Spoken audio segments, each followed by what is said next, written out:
Welcome back to your wild rides of Tuesday. Coming up on Worlds Asunder. Let's say two characters are having an argument. If you can pick them up and put them in any other world, scene, time period, and they can still have the same argument and nothing changes, you have failed at world building. Because that means there's nothing integral into what they're doing that is based in the world you're trying to create.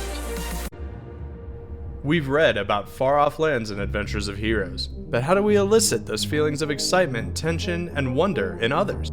Creating new worlds in any genre might seem like a daunting task, but you don't have to reinvent the wheel for every story. Welcome, weary writers, to the Book Career Network of podcasts. My co-host is David Shadoin, better known as Shady. It's not just a descriptor, it's also his moniker. And she's Haley H.Y. Gregor, your friendly post-apocalyptic wasteland elf. Together, we've got enough published to fill a small shelf, but why should you listen to us? Because we called in some favors. Our friends and colleagues, some of the best and brightest, join us weekly to bring you tips and tricks for your world building and character development. So, open up your ear holes, Get out your pen and paper, and get ready for us to tear Worlds Asunder. And this week, we've got Mel Todd back for She's a Badass Part 2. Hang on to your shorts. There was another point I was going to make about something you said, and I've completely forgotten what it is. So I'm going to move on to another question of Haley's, unless she has something. I am working really hard to get the Lego Movie song out of my head now, and I may never forgive you. You're welcome for that. You are absolutely welcome. And for all of the audience who now has that song stuck in their head, you're also welcome. Here, would you like a random bit of trivia that might distract you? Please. I found out Please the do. hard way that I'm allergic to titanium. That is real specific. All right, It is Superman. real specific. Yeah, titanium, which is, by the way, something you're not supposed to be able to be allergic to. It's a very, very small fraction of the populace that's allergic to it. All right, so the now that way we're I down found this out- road, that's no. what I was going to say. What's the way? I had to get an implant in. And so when they do an implant, they put a titanium post into your jaw.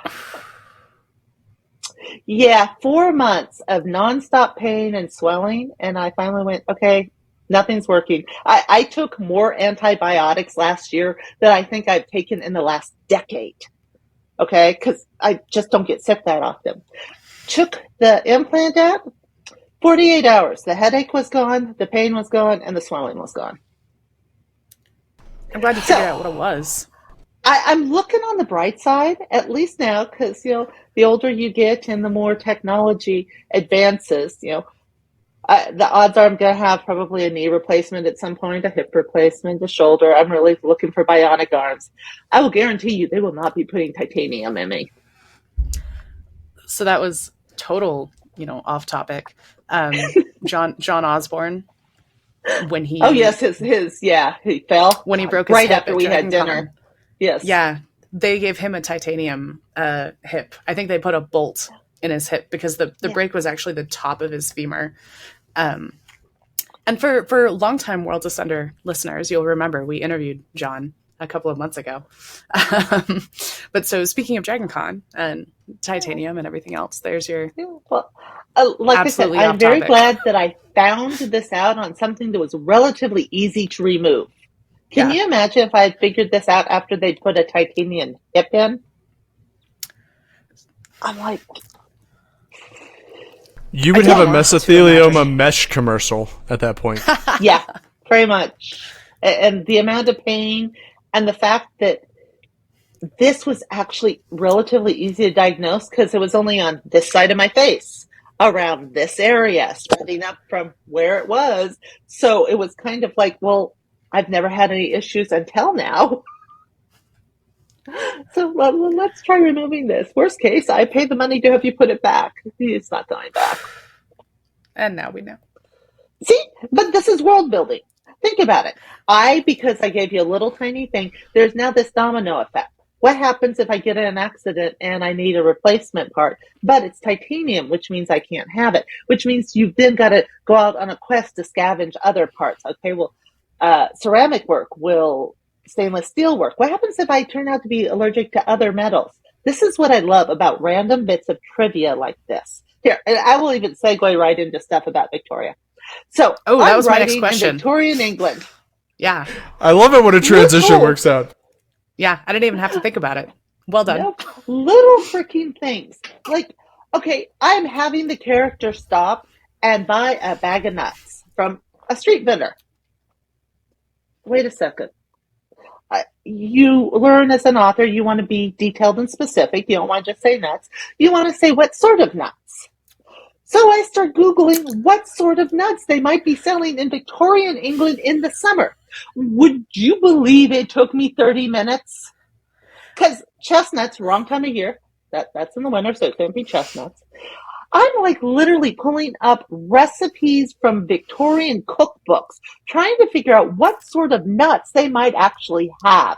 Finally ended up with pistachio because that was one of the few nuts that they were actually talking about using in recipes. But again, it's these little things that you go crazy trying to figure out for one word. And I'll tell you the story because I still flip Terry Maggart. I flip him a lot of shit about it. So I was I love Terry. At a panel that Terry was talking, and they were talking about all the research you do. And he was talking about 3 days worth of research to find out that a certain notice that the military sent at some point in time, whatever, that the paper was blue.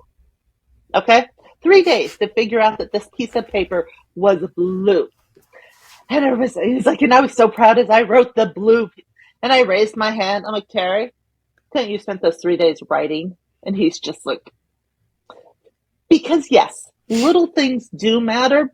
But if you're spending your time doing rabbit holes and not writing the book, it's kind of a self-defeating purpose. I learned a lot of things about Victorian England. One of my characters was repairing looms. And I know a little bit about looms, but oh my gosh, how do looms run in a Victorian England factory? Well, did you know that they have these big, huge looms, and then they have these big, huge belts that would connect to the ceiling that was connected to a giant motor that at the end of the plant. And so all of these things would twirling and they would hook the belts on, which would then turn the loom, which would then get the shuttles going back and forth. Well, that took me another 15 minutes trying to figure out what that looked like, because how did I describe it? Because it doesn't look like anything a current modern day person is going to know what they look like. Those factories haven't been in existence for darn near 100 plus years. Again, it is both fun, exasperating, and it is why, and I admit this freely, I prefer to write common day, magic, urban science fiction, urban fantasy, because I don't have to do as much research. I live it. I don't have to think about what would a phone look like in 1990. Well, you would have a cell phone. It would be a flip. It was probably a Razor or Motorola because I lived it. Yeah, I can even tell you my first phone was a Nokia brick. That thing lasted forever, by the way. I had Nokia one. bricks that were the height of this phone is going to last forever. So basically, if you're going to do historical stuff, okay, again, I'm a little lazy. I put at the beginning, this is an alternate reality. So that when I do make mistakes, I have a little bit of leeway saying, well, that's not how it worked here. Because I'm not spending 6 years researching every little aspect of Victorian life. The books don't make that much money to pay me for 6 years worth of income. I mean, now, if they were, okay, it might be worth it, but most books don't. So when it comes to research, yes, try to make it as accurate as possible. But at the same time, if you are spending more time writing than researching, and this isn't a textbook that you're literally getting paid for it to be accurate, fudge a little. Try to be as accurate as you can, but don't spend your life going down those rabbit holes because YouTube is dangerous. By the way, if you ever, okay, here is something, YouTube. I again prefer jeans and a t-shirt. If I have any choice of dress, I occasionally wear a corset, but again, they tend to be with leggings or tights. I'm sitting here looking at the big poofy skirts and the bustles and everything else. I'm like, how'd they go to the bathroom?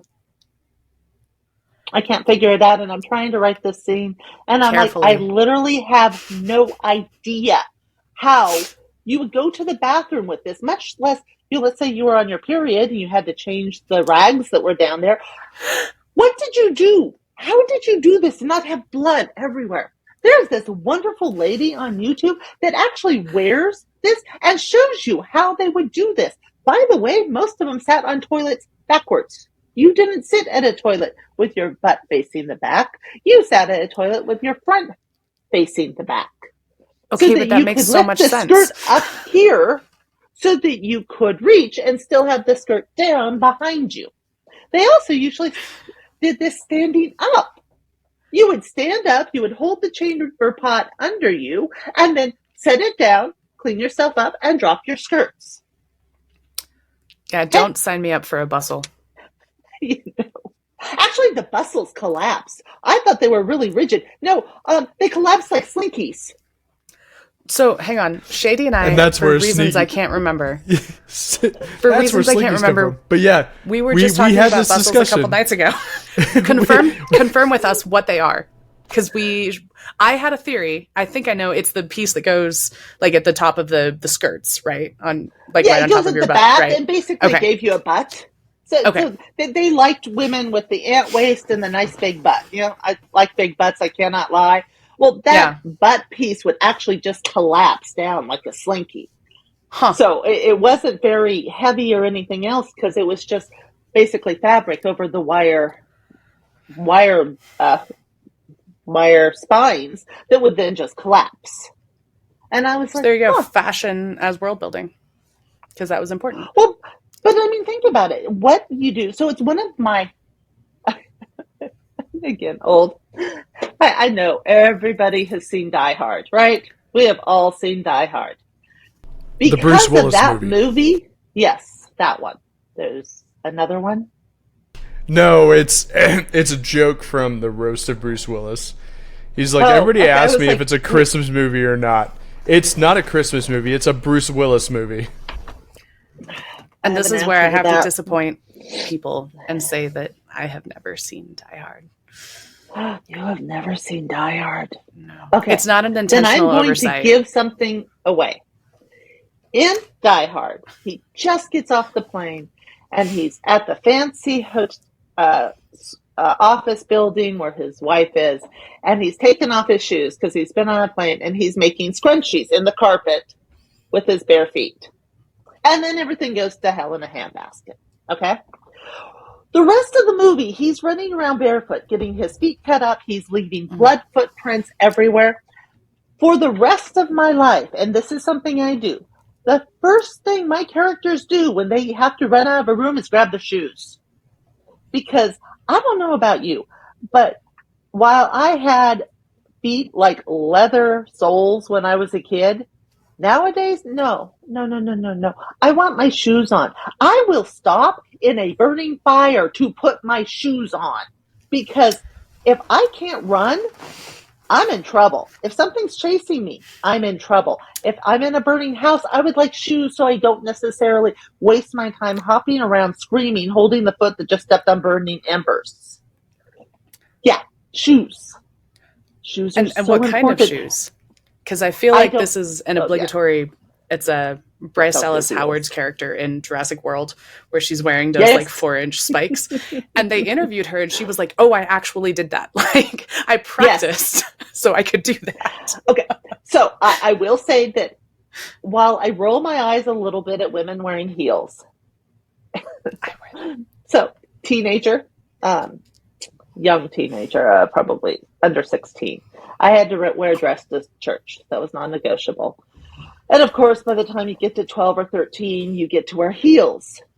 So you're wearing your dress and heels. I have been and always will be a tomboy. And my mother's like, well, you can't go run and play with them. I'm like, yes, I can. Well, you're wearing heels.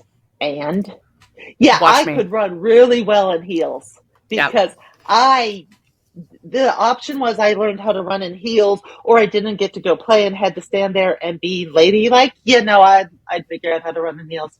I played many a baseball game while we were waiting for all the adults to finish talking in heels. So it is possible. I will say it also helps a lot if you weigh under 120 pounds and you have really nice shoes. You aren't going to see somebody like me or Queen Latifah running in them because those shoes are going to break. Well, so No, that actually was segues 16, beautifully. I was younger. That segues beautifully into another question that I was wondering was how you merge or how world building impacts or influences your characters. So if you're looking at like fashion for a certain time period, and you have your character that's a tomboy, how do they adjust to that? Are there relationships between world building and how you develop your characters? Absolutely. It's one of the standing criticisms of Victorian romances that it's always a 20th century woman in the body of a 18th century woman. You don't think the same, you don't act the same, you have different expectations of yourself. So one of the things that I really played with was how badly fashion hurt my main character. Main character does not take off of her after her petite, blonde-haired, blue-eyed, curvy mother. She takes after her 6'4", chunky, square, horse-faced father. That was not what was considered acceptable in Victorian England. They wanted little dolls, and that was what the height of fashion was. And then her father, because, and I don't mean this as a complete criticism, Shady, but men tend to be relatively oblivious about how color can affect how a woman looks. Well, her father is dressing her in all of these colors that looked wonderful on her mother and made her look like she's 3 days dead. And then you put a bustle on somebody who's built like a brick, fence post. You just look ridiculous.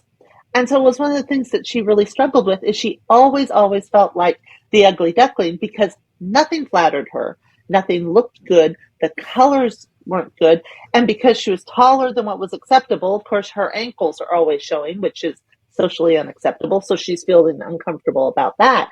Fashion's a weapon. And anybody who doesn't think fashion is a weapon has obviously never been paid attention to it. Because fashion tells you that the best example of fashion as a weapon is Pretty Woman. When Julia Roberts walks into the store and they look at her and go, we don't have anything for you.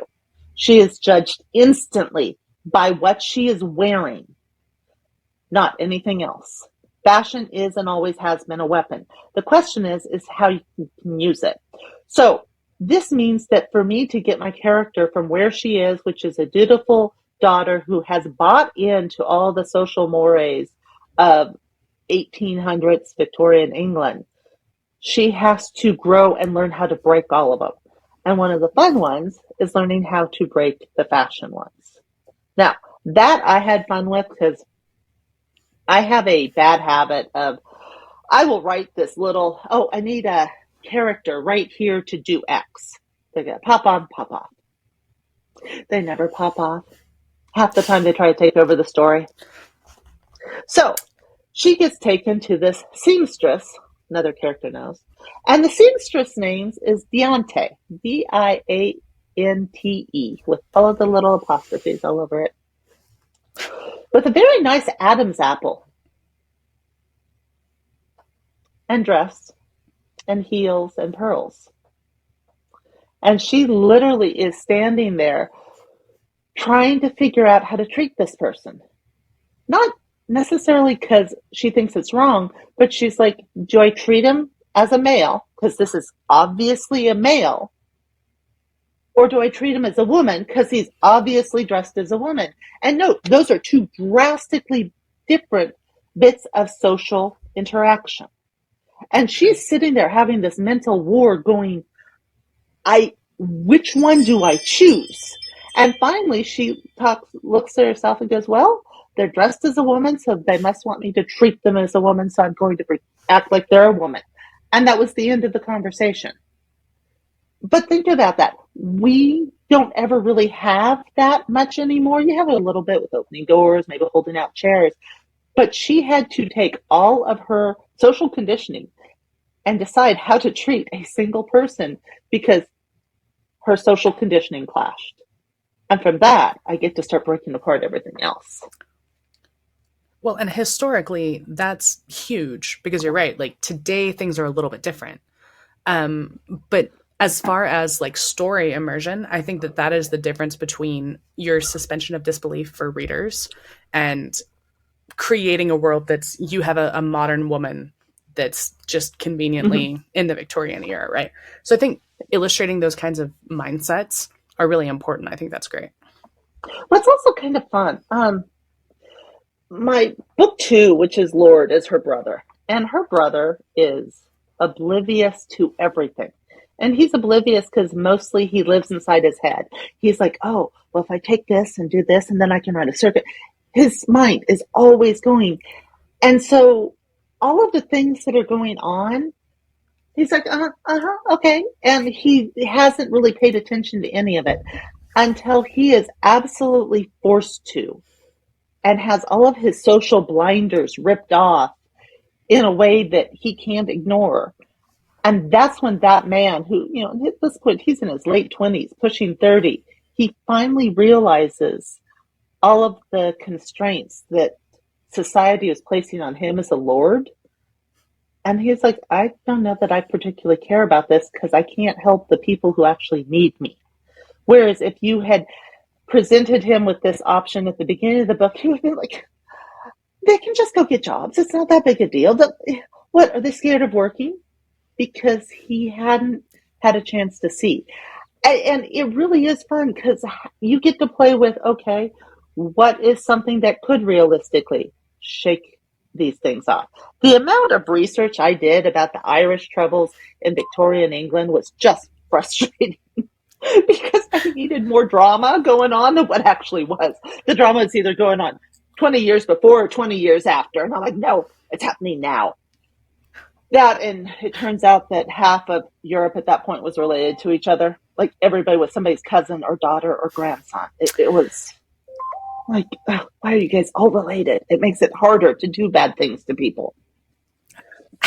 Yeah, that's the other thing is don't start That's doing not true. unless That's not true at all. The War of the Roses proved that you could be absolutely related and the shit out of your relations.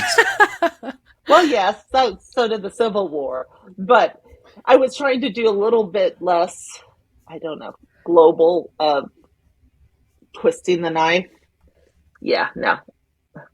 You're a lot nicer than history. Oh, yes, please, God, yes.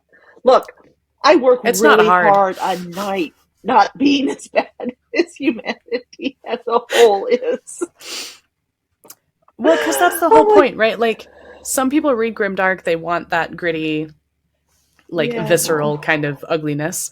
And we can have a little bit of that, but a lot of us read, especially spec fic, science fiction and fantasy, because we want to see like that little glimmer of hope, the light at the end of the tunnel. So yeah, I mean, it's one of the big reasons I don't particularly read horror. I'm much more into reading I want the fantasy, the science fiction, but I want a bottom end positive ending, not the everybody's dead. I don't mind the dystopian because for the most part, dystopian tries to get to the positive levels. Okay, cats? Sure. Seriously. I've had 3 different cats come in and out. And they all slam open the door. They just really want to be on camera. 75% no, they actually really want me to get up and serve them. Well, the other one's outside, so. Is there a cat within camera range? Yes, I would like to see the cat. Next time one of them comes in, I will inform them that they're now coming on camera. Yes.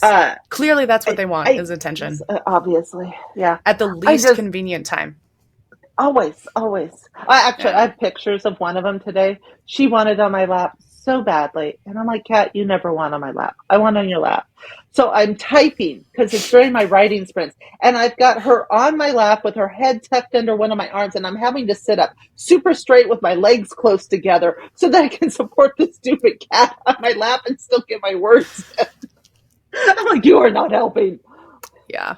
My little brother lived with me for a time, and he used to call my cat's sense of that his inconvenience sensor, because it was like right when you needed to wake up in the morning or right when you were meaning to get up to go do something, that he would be like, nope, now is cuddle time and I'm going to come like lay on your lap or, you know, between your legs or whatever it is. You can't move. Deal with it. The number of times I have looked at my cat and gone, I have to get up and go to the bathroom. Yes. And which means you're moving because I don't want to clean up my couch. To be fair, Shady can't sit here and be all high and mighty because our husky is, you know, the dog hardware on cat software, and she absolutely is the same way. So, She showed up to bug you to the right. Yeah, there she is. She moved. She was on the couch next to me, and now she's upstairs next to Shady. Well, he did call her. During the last answer to the question, she'd come up here and had like crawled over her bed and started like trying to get in under the desk here. And so people are going to see like my camera is going to start to shake a little bit, and like it kind of looks, because it's weird because my arm's off camera, but like you'll see my arm move and it's the dog. Like I'm guiding the dog and giving her scratches. Okay. Come on. Yeah. No. Yeah. Our four-legged pets. And there you are know, days. World building, character immersion, and reader immersion. If you talk about pets, you put pets in your writing. Okay. Brought it back. You're welcome. Do it. I'm like halfway through my epic fantasy, and I went, wait, we've got to have dogs and cats. But this is a civilization that's bouncing somewhere between medieval England and early Industrial Revolution, depending on which country you're on, but they're bouncing right in that. I've talked about goats and horses and cows and big cats and bears and stuff. I'm like, okay, well, I need cats and dogs. I don't want to call them cats and dogs. So this is where I use ChatGPT a lot. I'm like, here are some examples of names I've come up with for these other animals. I need some names to come up with for dogs and cats. Give me a list. And I'll be like, oh, here. And I went, oh, claw mews. That's it. I love it. Claw mews for cats. Because this world is very much more literal, but can't you see a claw mew? And then dogs are waggers. Nice. But now I need to go back in, and when I go through the edits and start enriching some of the scenes, I need to throw in some claw mews and waggers. But honestly, the more I say the word, I just love the idea of claw mews as a name for cats. But yeah, I mean, world building, the biggest thing to remember about world building is if you, let's say two characters are having an argument. If you can pick them up and put them in any other world, scene, time period, and they can still have the same argument and nothing changes, you have failed at world building. Because that means there's nothing integral into what they're doing that is based in the world you're trying to create. So that's like a mic drop moment. That's a great line. I love it. Well, don't worry, I'll highlight it. It really is true. It's one of the things that they'll talk about is that if the world isn't part of why your characters are doing something, or if you can remove, let's say I'm telling a story and I remove spaceships completely out of the story, and the story works just fine, then I have a problem because I have created a story that isn't using one of the major things it should be using. And that kind of means your world building is failing. So it's one of the reasons why, again, I like urban fantasy and urban science fiction, because I get to say modern things and I don't have to think as hard, because the editing of this epic fantasy is going to be difficult because I have 6 POVs. That's all. Whatever. That's all. Why? Why did you do that to yourself? Honestly, I think it's going to work out really well because one of them's the main character, and then there's the guide and the other person who's driving everything. One of them's the king of the country all the bad stuff is going down in. One of them's the bad guy. And it's been really interesting writing a truly sleazy character who doesn't necessarily think that he's a bad man because he does have morals, just maybe not morals we would agree with. That's been really uncomfortable writing that. And then the sixth character popped up and I realized, oh, I absolutely have to have her because now I know how to end the book. And now I've got to go back and give her a few scenes earlier in the book so that you're aware of her before 2/3 of the book has passed. But actually, that hasn't bugged me. Okay, so this book is written for the most part linearly in that I'll have character 1 enter a room and then character 2 will take up the narration where they entered the room. So that works fine. And then the two people that are on literally different continents, the timing doesn't matter as much as to whether or not they're having their scene a week or a day before or after these other character scenes. Noble's Luck. The entire thing happens over 3 months. All of the characters have scenes that all 3 of them are in every single book that I have to retell the scene from that person's point of view, and then make sure that I have the dates and times all lining up so that everything can be happening, so that when they find out something's happened, it's actually happened in the other book. Yeah, I paid an editor an extremely decent sum of money to actually try to make sure I had everything correct, because 3 books worth of having to make sure down to the hour that everything was syncing along them. I am never, ever doing that one again. I'd rather do the little tidbits in front of every chapter again, because no. I've never had timelines I've had to do down to the hour, trying to figure out, okay, will this person still be in the house when this person gets there? Well, yes. Well, no, they can't be. So what were they doing to...